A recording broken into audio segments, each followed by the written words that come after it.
de joie. J'ai la J-O-I de joie. Dieu m'a pardonné de tous mes péchés. J'ai la J-O-I de joie. J'ai la J-O-I joie. J'ai la J-O-I joie.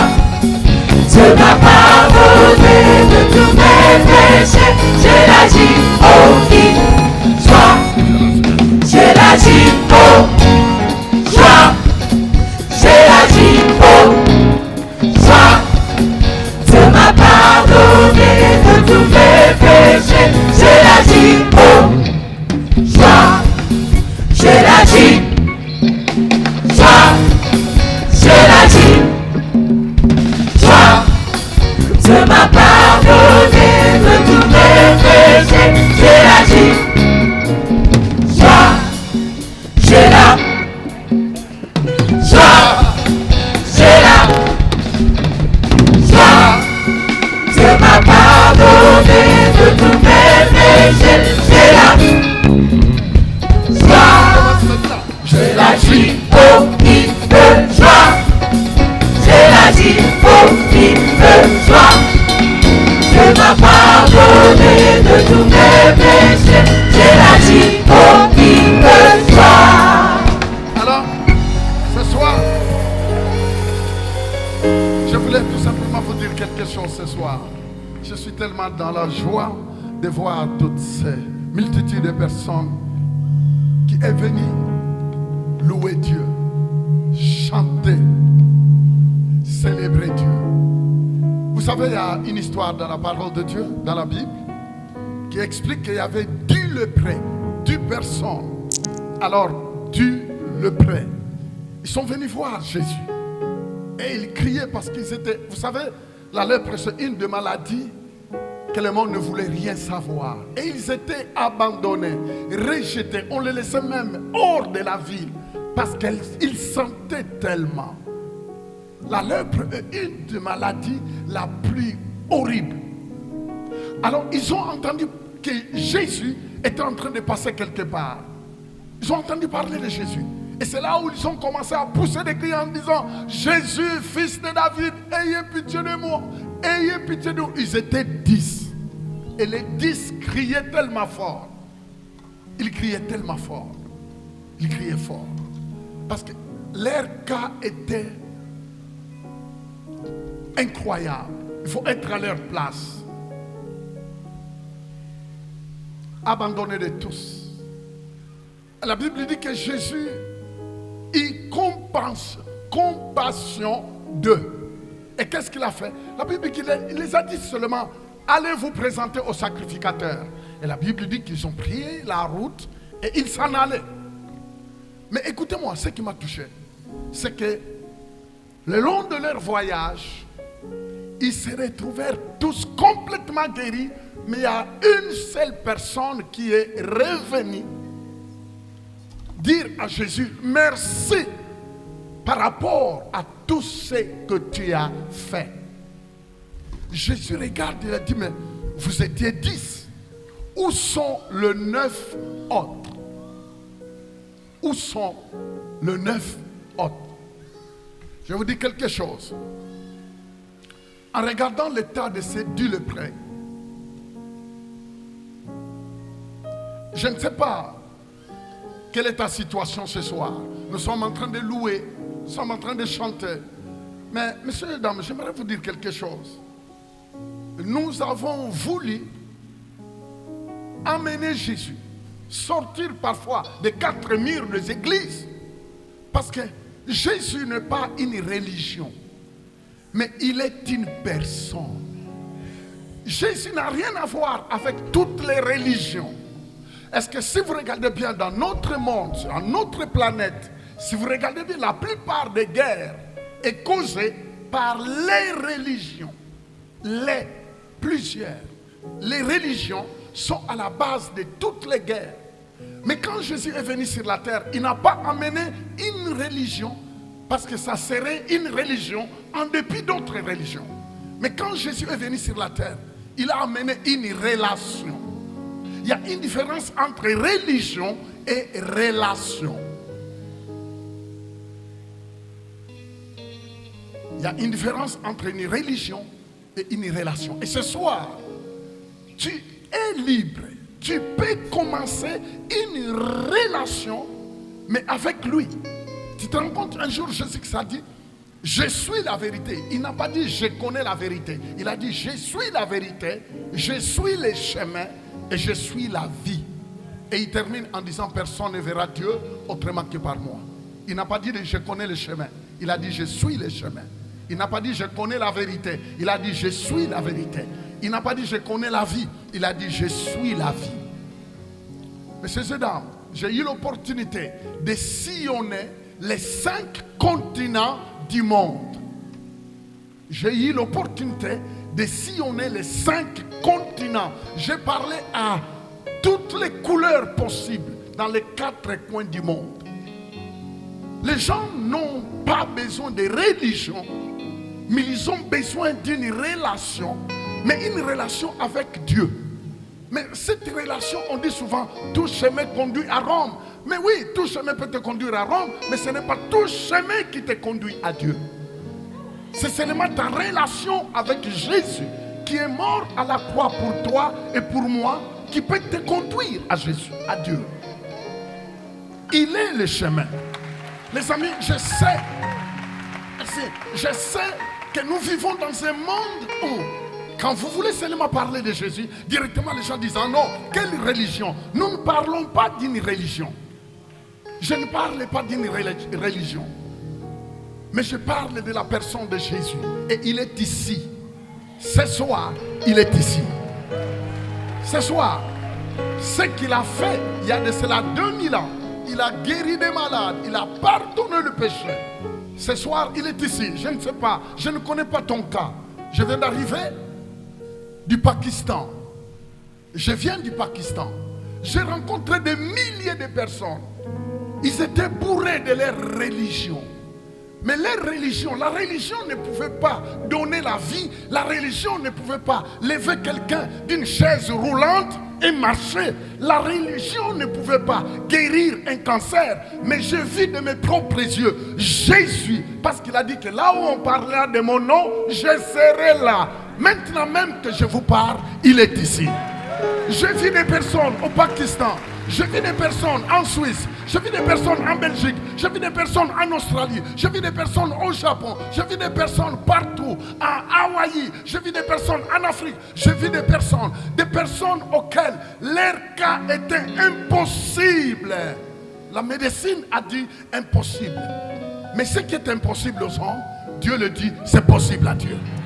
Voyez pourquoi ce soir, même moi qui vous parle, un jour j'étais malade, il y a de cela 34 ans, j'étais malade en France. 12 médecins m'ont dit, monsieur, tu as une maladie incurable qui est héréditaire de ton père. Et les 12 médecins français m'ont dit, monsieur, nous sommes désolés. Quand un Français de France te dit qu'il est désolé, ça veut dire qu'il n'y a plus d'espoir.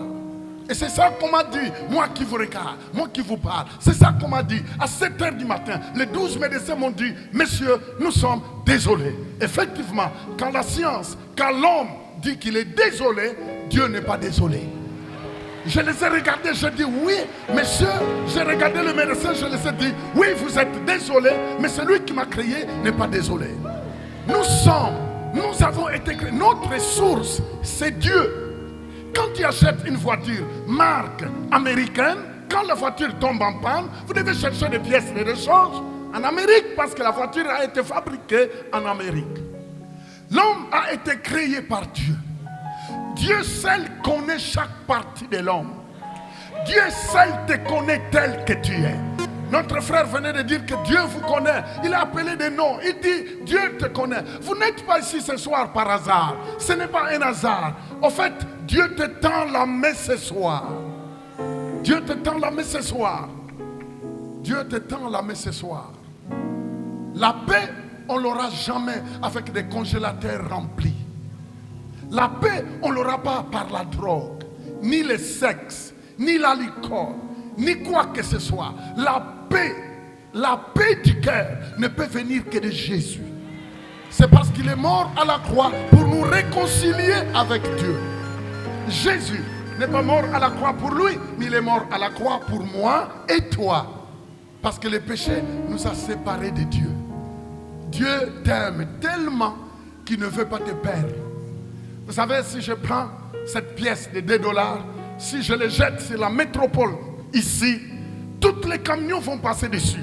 Vous allez voir que cette pièce va être brisée, va perdre sa forme. Quelle que soit sa beauté, ça va perdre sa forme parce que beaucoup de camions vont monter dessus. Mais si vous prenez la même pièce qui est maganée, détruite par toutes sortes de pinets de camions, vous l'amenez à la banque, le banquier va regarder la pièce, dira « Donne-moi cette pièce ». Il va récupérer la pièce et va te donner le vrai monnaie, la vraie pièce qui est en forme. Pourquoi? C'est parce que lui, il connaît la valeur. Elle n'a pas perdu la valeur. Quel que soit comment elle est écrasée, elle n'a pas perdu de valeur. Quel que soit, écoute-moi bien, quel que soit ce que tu as traversé dans ta vie, quels que soient les événements, les circonstances, comment tu es né, comment tu as grandi, qu'est-ce que tu as vécu, peu importe ce que tu as vécu dans ta vie, c'est tout simplement une manœuvre de l'ennemi, de Satan, pour tenter de briser, détruire ta vie. Mais quand Dieu te regarde, il dit: tu es cher pour moi, tu as de la valeur. Je voulais vous dire ce soir que Jésus te dit que tu as de la valeur ce soir. Tu as de la valeur ce soir. Peu importe comment les gens te considèrent. Les humains ne peuvent pas connaître ta valeur, mais seulement ton Créateur connaît ta valeur. Il connaît ta valeur. J'aimerais bien vous laisser ce soir avec ces quelques mots de réflexion. Ces 10 lépreux qui étaient abandonnés de tout le monde, mais ils ont retrouvé le sens de leur vie par une personne. Et cette personne, c'est la personne de Jésus-Christ. Et la Bible dit qu'il est le même hier, aujourd'hui et pour toujours. Ce soir, il est ici. Je ne connais pas ton cas. Et parfois, tu sens le vide dans ton cœur. Et quand je parle de ce vide, ça me touche parce que mon papa qui m'a élevé, il avait 5 doctorats. Et un jour, on était à table. Il m'a dit: monsieur, j'ai le sentiment d'avoir tout gâché. J'ai un vide dans mon cœur. Je dis: non papa, tu ne peux pas me dire que tu as un vide dans ton cœur. Tu as 5 doctorats, tu as des prix, tu as beaucoup de prix. Comment tu peux dire que tu as un vide? Et il m'a dit: mon fils, il y a un vide dans mon cœur. C'est parce que même le diplôme ne peut pas combler le vide qui est dans le cœur de l'homme. Ni l'argent, ni la beauté, ni les relations. Tu as seulement besoin d'une personne. Il s'appelle Jésus. Il est capable de remplir ce vide qui est dans le cœur de l'homme. C'est seulement Dieu, pas une religion. C'est seulement Dieu qui est capable de combler ce vide qui est dans le cœur de l'homme. Et non seulement il est capable de combler ce vide, mais ce soir, s'il y a des personnes qui sont malades, saisissez l'opportunité. Parce que Jésus-Christ est ici. Il est capable. S'il m'a guéri, il y a de cela 34 ans. S'il m'a guéri moi, au moment où 12 médecins ont dit: nous sommes désolés. En France, à l'hôpital Salpêtrière à Paris, si 12 médecins ont dit: nous sommes désolés, mais aujourd'hui vous me voyez, je suis là en bonne santé, en forme, parce que Jésus est capable de changer toute situation. Bon Dieu est capable de changer toute bagaille, ça. Dieu est capable de tout changer par la personne de Jésus-Christ. Oh, je suis très content que ce soir tu aies entendu cette bonne nouvelle dans la personne de Jésus. Il vous aime. J'aimerais bien te demander de faire quelque chose. Si tu veux seulement ce soir ouvrir ton cœur, lui dire: Jésus, maintenant je sais que tu n'es pas une religion, mais tu es une personne. Tu es mort à la croix à ma place pour me réconcilier avec Dieu. Et ce soir, je vais t'offrir, je vais te donner ma vie personnellement et volontairement. Si tu veux le faire, tu peux le faire maintenant même. Et puis je vais prendre quelques secondes de prier pour ceux qui sont malades. Répétez avec moi: Seigneur Jésus, ce soir, j'ai entendu parler de toi. J'ai compris que tu as pris ma place à la croix. Tu as été crucifié à cause de mon péché. Tu es mort. Tu as été enterré. Mais le troisième jour, Dieu t'a ressuscité d'entre les morts. Prends ma vie. Sois le guide de ma vie. Au nom de Jésus. Amen. Je disais Amen. Oh, il y a quelque chose qui vient de se passer. Il y a quelque chose qui vient de se passer dans ta vie. Oh, je m'adresse même à tous ceux qui peuvent nous regarder de loin. Il y a quelque chose qui est en train de se passer. Et je vous le dis que maintenant même, Jésus est ici. Si tu es malade là où tu es, je vais te demander de faire quelque chose. Pose seulement ta main là où tu souffres. Pose ta main là où tu souffres. Moi, je ne connais pas là où tu souffres. Mais Jésus connaît cette partie du corps qui est malade. S'il a pu me guérir, s'il a pu guérir des centaines, de milliers de personnes dans les 4 coins du monde, et moi-même je vis ce miracle, il est ici ce soir. Il est capable de le faire ce soir. Tu poses seulement ta main là où tu souffres. C'est pourquoi nous sommes là. J'aimerais bien prier pour toi. Et même ceux qui nous regardent de loin, vous pouvez saisir ce miracle. Je vais prier maintenant. Et quand je dirai Amen, tu peux même faire un mouvement. Un mouvement que tu ne pouvais pas faire. Un mouvement que tu n'arrivais pas à faire. Fais-le. Si tu as des problèmes avec tes genoux, si tu as des problèmes dans ton cœur, si tu n'arrives pas à respirer, je ne sais pas, n'importe quoi, je vous le dis que le grand médecin est ici. Il s'appelle Jésus. Il s'appelle Jésus. Je n'ai pas le temps de vous expliquer des choses que je vis dans les 4 coins du monde. Des miracles. Et ce soir, il va le faire dans votre vie. Avant que nous continuions à chanter. Oh, ça vaut la peine de le louer. Maintenant, je vais prier. Père Céleste, je te bénis. Seigneur Jésus, je te remercie. Parce que tout de suite là, je viens de parler de toi. Je n'ai pas parlé d'une religion. Mais je viens d'annoncer que tu es notre Seigneur et notre Sauveur. Qu'en mourant à la croix, tu as pris nos péchés. Et non seulement tu as pris nos péchés, tu as pris nos maladies et notre pauvreté. À cet instant, je t'invoque en tant que divin médecin par excellence.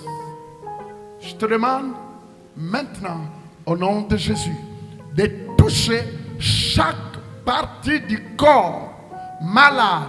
Maintenant, dans cet endroit, j'ordonne à toute forme de maladie de quitter le corps maintenant au nom de Jésus. Je proclame que par le meurtrissure de Jésus, tu as été guéri. À ce maintenant même, à ce moment même, reçois la guérison au nom du Seigneur Jésus. Amen. Je disais Amen. Merci, merci. Que Dieu vous bénisse.